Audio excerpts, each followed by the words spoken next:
Welcome back on my YouTube channel. This is Kabayang Nida. Subscribe, like, and share po. Before anything else po, ito po ang ating video for today. At si Kabayang Nida ay nagpapagawa ng aming terrace. Nilalagyan na po ng harang ang aking terrace kasi tinatambayan lang ng mga magaganda at cute-cute na mga kapitbahay kong mga baby. At ang gugulo ay mapakinabangan ng kanilang mga kaguluhan ay eto, nagkulong na ng terrace si Kabayang Nida. At yan po ay napagplanuhan ko kasi po sabi po ng aking kapitbahay na may tindahan ay magsasarado na siya. Kasi itinaas ang upa. Umuupa lang po siya sa tindahan niya kaya hindi na raw niya kayang bayaran yung taas pa ng upa at parang yung may-ari na lang ng tindahan ng nagpapaupa ang ipagtatrabahuhan niya. Wala na siyang kikitain. Nagbabayad-bayad lang siya ng kanyang utang. At pag nakabayad daw ng utang ay baka magsarado na siya. Ay sabi niya ay baka nga hindi. Abay napagdesisyonan ko na maggagawa na ako ng tindahan kasi nabalitaan ko na yung kabila doon sa banda doon ay magtitindahan na rin kasi laging sarado tong tindahan ito. At siya ng aking pinsan, si Marvin, yan po ang aking nausap na gumawa. Yan po ay hindi bata. At katulong niya ang aking anak. Yan po ay si David, ang aking bunso. Nagtatrabaho po sa Samsung at yan ay bakasyon siya ngayon. Kaya yan, nakatulong. After ng mahabang araw. At yan mga kabayan, natapos na ang aking pagpapagawa. Eto.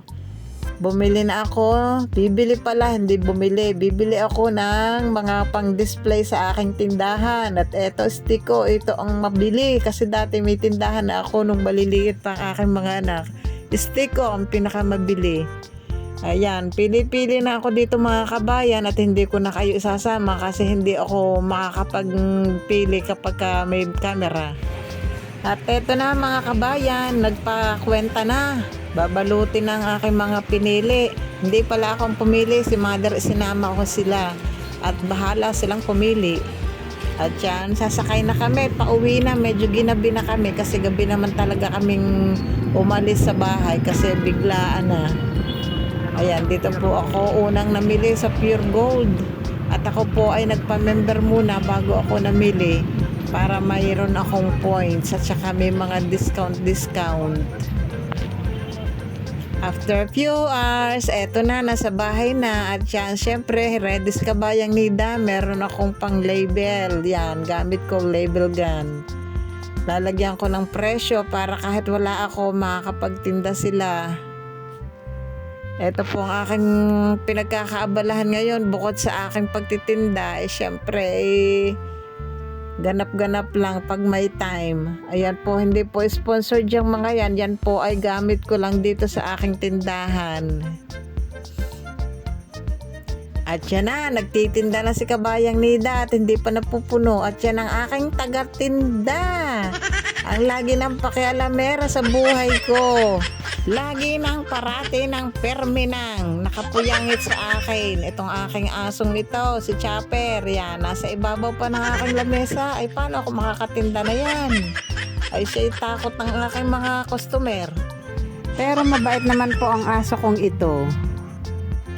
Yan na mga paninda ko at marami pang kulang. Kaya dadagdagan pa natin ito para mapuno ang tindahan kong ito. Kaya samahan nyo ako sa aking journey ito.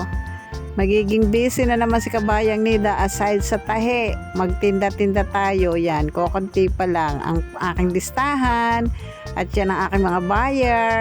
Ang mga buyer ko, subscribe, like, and share. Kabayang Nida, thank you for watching. You're the best. Subscribe.